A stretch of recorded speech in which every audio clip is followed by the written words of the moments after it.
Hi అండి, welcome to my channel Tanmay creations and blogs అండి. అందరూ ఎలా ఉన్నారు? నేనైతే చాలా రోజుల తర్వాత మళ్ళీ ఈ వీడియో కోసం మళ్ళీ వచ్చాను మీ ముందుకి. నేనైతే ఇంట్లోనే కేక్ తయారు చేయటం ఎలాగా అనేది ఈ వీడియోలో నేను చెప్పదలుచుకున్నాను. చాలా కొంచెం ఐటమ్స్తోనే మనం కేక్ని చాలా మంచిగా డెకరేట్ చేసుకోవచ్చు అండి. చాలా ఈజీగా కూడా చేసుకోవచ్చు. ఇది వచ్చేసి మనకి విపింగ్ క్రీమ్ అనమాట. ఇది మనం కేక్ మధ్యలో వేసుకుంటాం. ఈ క్రీమ్ వచ్చేసి మనకి మార్కెట్లో అవైలబిలిటీ ఉంది కూడానండి. దాన్ని మనం ఒక ప్యాకెట్లా తెచ్చుకుంటే మనకు ఒక 2 కేక్స్ వరకు ఉపయోగపడుతుంది. దీన్ని ఇలా బీట్ చేసుకొని ఇలా క్రీమీ కన్సిస్టెన్సీలో వచ్చినంత వరకు బీట్ చేసుకోవాలి. అది ఇలా వేసినా కూడా కింద జారదనమాట. అలా వచ్చినట్టయితే పర్ఫెక్ట్గా రెడీ అయినట్టు. ఇప్పుడు మనం కేక్ ఎలా చేసుకోవాలో చూసుకుందాం.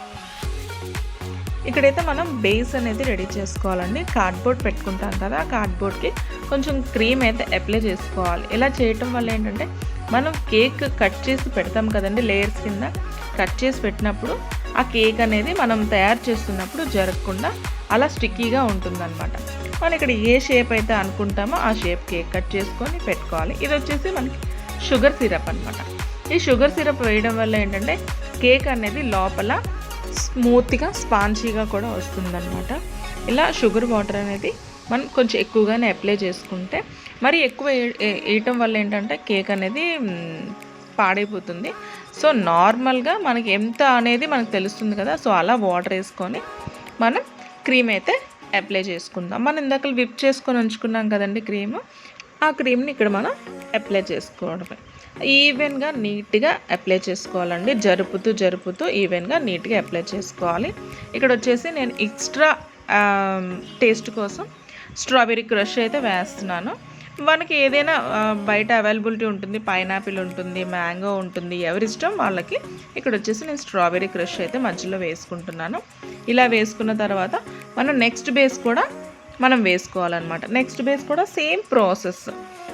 ఇది కూడా సేమ్ మనం ఇంకో కట్ చేసుకున్న లేయర్ ఉంటుంది కదా, ఆ లేయర్ కూడా ఇక్కడ పెట్టేసి నీట్గా ఈవెన్గా సర్దుకొని అండ్ దాని మీద కూడా సేమ్ టు సేమ్ మనం ఇప్పుడు ఇందాకైతే ఎలా చేసామో అలాగే వాటర్, సో షుగర్ వాటర్ వేసుకోవాలి, అలాగే క్రష్ వేసుకోవాలి, అలాగే క్రీమ్ కూడా అప్లై చేసేసి మనం ఈవెన్గా నీట్గా సర్దుకోవాలండి. ఇక్కడ చేసేదే ప్రాసెస్ అండి. నీట్గా మనం కేక్ ఎంత నీట్గా సర్దుకుంటామో మనకి చూడటానికి కూడా అంత నీట్గా కేక్ అనేది కనపడుతుంది అనమాట. చూసే వాళ్ళకి కూడా చాలా బాగుంటుంది. అచ్చు మనం బేకరీలో చేయించుకున్న కేక్ లానే ఉంటుంది. సో మనం చేసేటప్పుడు కూడా నీట్గా ఈవెన్గా అయ్యేటట్టు చేసుకోవాలన్నమాట.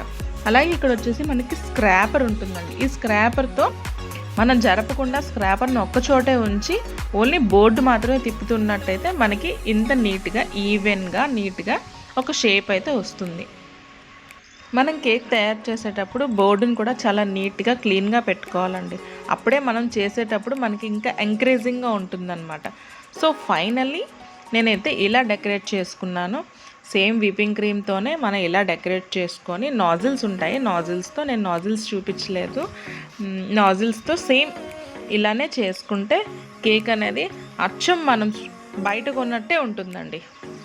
ఈ కేక్ కూడా నేను మా పాప బర్త్డేకి నేనే చేశానండి. నా వీడియోస్ మీకు నచ్చినట్లయితే ప్లీజ్ లైక్ చేయండి, షేర్ చేయండి, సబ్స్క్రైబ్ కూడా చేసుకోండి. మరిన్ని కేక్ వీడియోస్తో నేను మళ్ళీ మీ ముందుకైతే వస్తాను. నేను ఇంకా మంచి మంచి కేక్స్ చేయాలనుకుంటున్నాను, చేస్తాను. అలాగే యూట్యూబ్లో కూడా అప్లోడ్ చేస్తాను. Please support me.